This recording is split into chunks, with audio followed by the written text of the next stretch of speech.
Alright everybody, welcome back. We're going to be checking out these bad boys today. We're going to go ahead and do a unboxing and review. I've had a chance to play with these for a little while. And I have another couple to open up, but I've had a chance to play with these.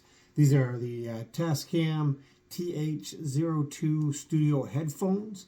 At the time of purchase, these headphones were $20 and some change. So studio headphones for 20 bucks, let's go ahead and dive into it, all right? So, like I said, I've had a chance to play with those, but we'll go ahead and unbox this since I have another one. So, and actually, to be perfectly frank, the packaging was all real nice. I got these off Amazon. There'll be a link in the description. Will be an affiliate link, so go ahead and check that out. There'll be some other affiliate links down there. All that stuff helps support the channel. So, before I grab these, jump over there. And if you want to just support the channel, let's click on the link and buy whatever else you want to buy. But, yeah, let's go ahead and get these open here.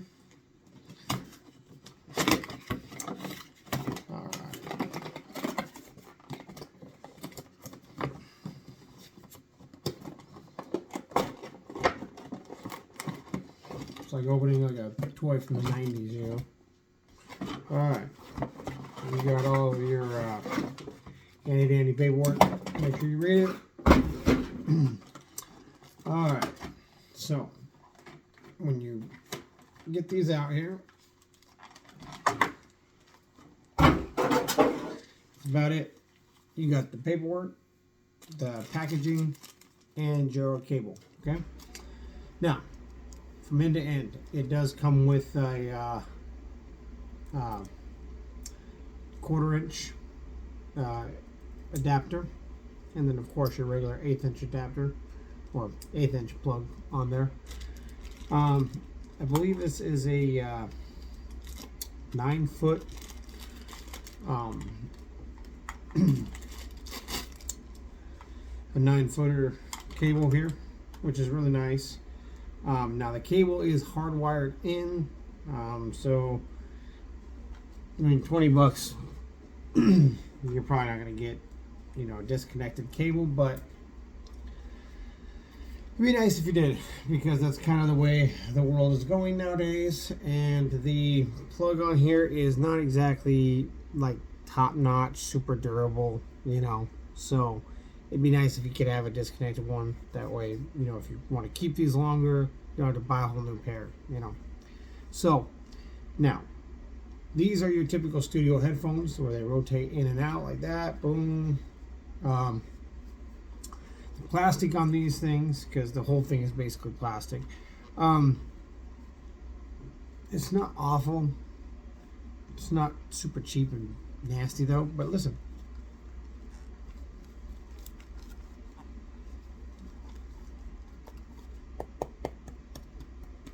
You know what I mean? It's not crazy, hard plastic, but it's not creaky and nasty and super flimsy. I mean, it doesn't feel like I'm gonna break these if I go to put them on or anything. So, now, as far as the headband here, like they don't fold up and stay nice and tight, tucked up. They'll fold up like that, but they won't stay. So, bum deal, because that is nice to store these in. The headband is alright. I saw some other reviews that complained about the headband. The headband wasn't a big complaint with me. Now, these are my usual studio monitoring headphones, and these are the Audio-Technica, the ATH-M40Xs, alright? I got these because they were flat response, So anyways, I like those. They're oval shaped, so they fit on your ears, and my ears are big ears, so these ones that are round shaped, they don't fit on the ears very well. Okay, so I can get ear fatigue when I wear them for quite a while, but I didn't buy these for studio monitoring to mix on. Okay. I bought these so that whenever I have artists over and they're all playing their instruments and we're tracking everybody, they all have headphones where they can monitor everything coming back in. So these aren't necessarily purchased for me for mixing them, right? They're purchased so that people can hear what they're playing. I run an electronic kit, so I do all the guitars and whatnot as modeled amplifiers. So everything's going through the computer. So they got to be able to monitor all that stuff coming back. So that's why I purchased these. So they're not going to probably be wearing them for a super long time. And if they do wear them for an extended period of time, you know what I mean? It's going to be like an hour or two. And then, then we'll move on and one person will go back and retrack and stuff. So what I'm getting at is that they're not going to be wearing them for a crazy long time, like as if we were mixing. You know what I mean? So, not a big deal for me, but if you're buying these to sit and monitor and mix on, they can get a little pressure on you. Now, there were some other reviews that said these are pretty hard, that the foam is hard, and the foam's not hard. The foam's actually really nice. It's really comfortable. It's the shape of these that's not comfortable. I'll just show you these Audio Technicas again. These are oval shaped, you know what I mean?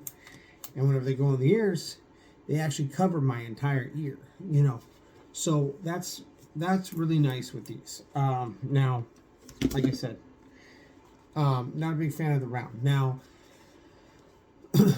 sound quality on these things, it's not there.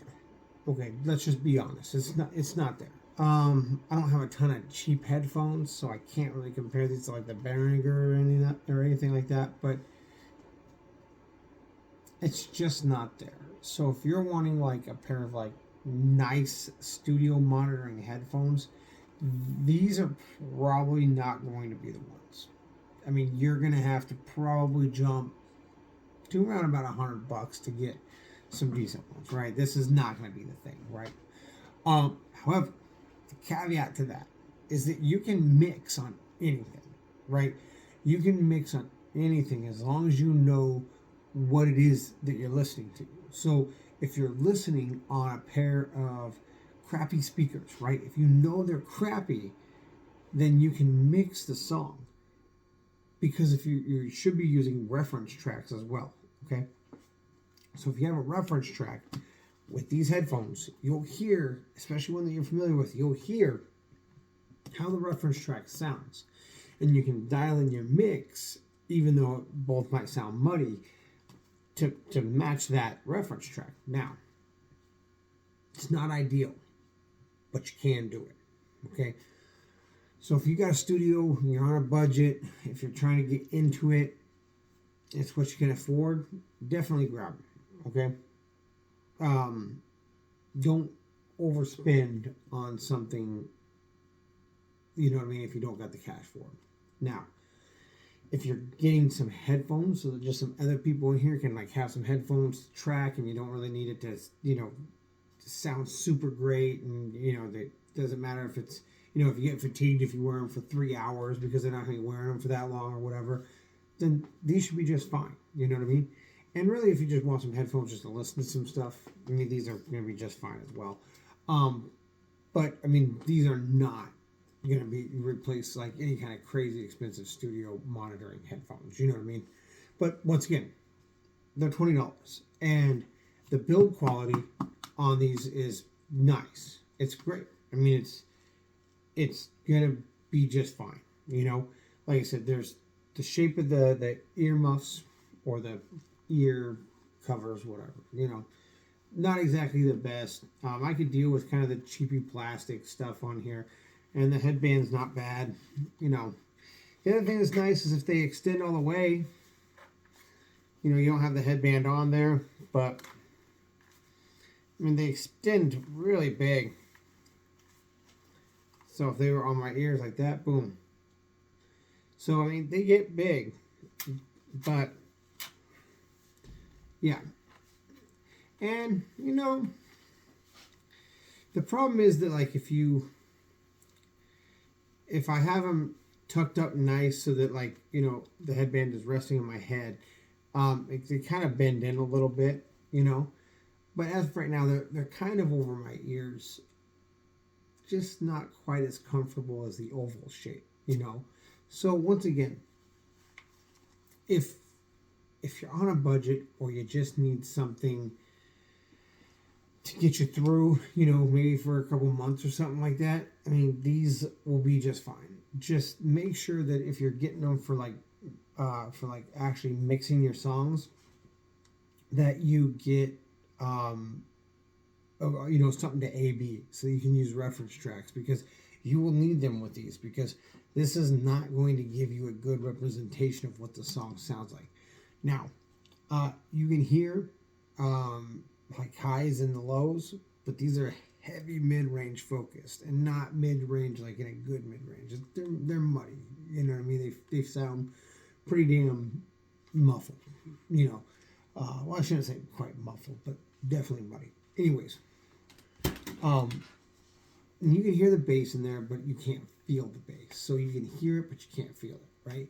And whenever you're working with bass, you have to be able to feel the bass. If you can't feel the bass, it makes your job a lot harder. So, I mean, the key thing with these is the price point. The price point is a big selling point for this, and the build quality for the price point is there. And I mean, for the most part, they're not awful. They're just not the best. If you have $100, drop $100 on a, you know, good pair of studio monitors. If you don't, I buy them. Well, I have bought them because I need them for, you know, recording, you know, tracking and stuff like that. So I got 3 pairs for like $60 or $68, $65, something like that, whatever it was. Anyways, there'll be a link if you want to scope them out. Other than that, just click on the link down there, and it just helps the channel out. There's some other affiliate links for some other products like Unison and WA Productions and stuff like that. So if you're interested in any plugins or whatnot, just check out the links below. Other than that, this has been the unboxing and the review of the Tascam TH-02 studio monitors. Thanks, guys. We'll see you in the next video.